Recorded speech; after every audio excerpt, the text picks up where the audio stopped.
pagi dan salam sejahtera. Saya Christina Dery daripada Sekolah Kebahasaan Suri Deba ingin mengisahkan sebuah buku bertajuk Dang Anum. Tada! Buku ini diterbitkan oleh Cerdik Publication pada tahun 2007. Buku ini mengandungi 44 muka surat. Di dalam buku ini terdapat pelbagai watak, antaranya ialah Dang Anum, Bendahara Sarjunatapa, Isteri Sarjunatapa, Raja Iskandar, 3 istri Raja Iskandar, dan Angkatan Perang Majapahit. Dang Anum ialah anak kepada Sarjunatapa. Dang Anum seorang gadis yang baik pekertinya. Pada umur 20 tahun ke atas, Raja Iskandar telah mengawini Dang Anum. Hal ini dicemburi oleh 3 orang isteri beliau yang lain.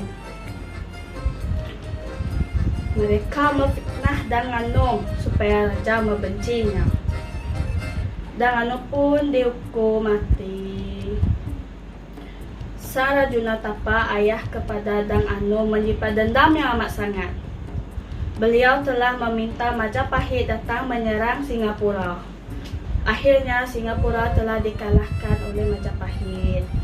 Pelajaran dalam cerita ini ialah kita tidak patut bersikap cemburu, iri hati, dengki terhadap seseorang, kerana sikap itu tidak baik, tidak sepatutnya ada dalam diri manusia.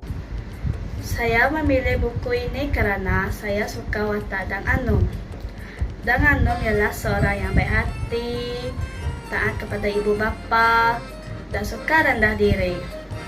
Pewatakan dan kepribadian Dang Anum sebagai watak utama haruslah kita contohi. Watak antagonis daripada cerita ini digambarkan melalui watak 3 orang isteri.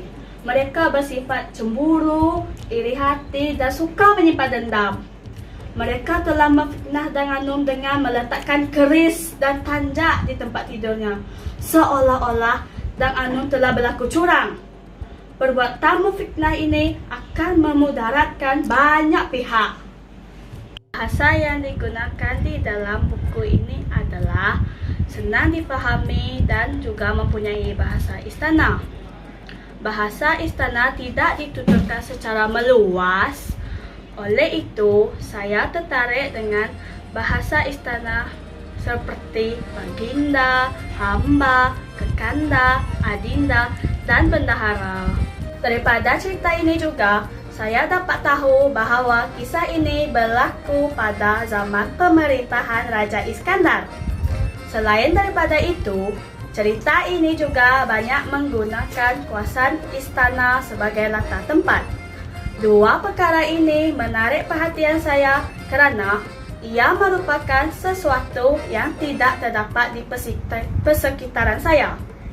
Terdapat beberapa pengajaran yang saya perolehi dalam cerita ini.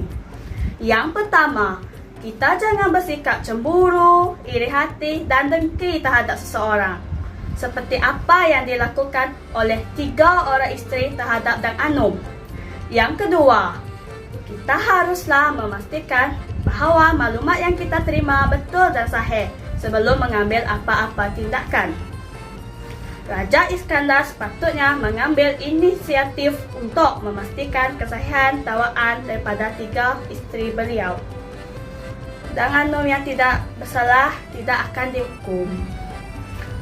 Seterusnya, kita haruslah berpegang teguh kepada nasihat ibu bapa kita, seperti Dang Anum. Beliau sentiasa memegang nasihat ibu bapanya dan ini membuatkan beliau mempunyai budi pekerti yang patut dicontohi. Sebelum saya mengundur diri, ingatlah bahawa membaca adalah jabatan ilmu.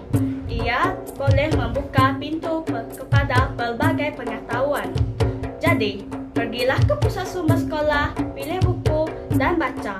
Sekian dari saya, terima kasih.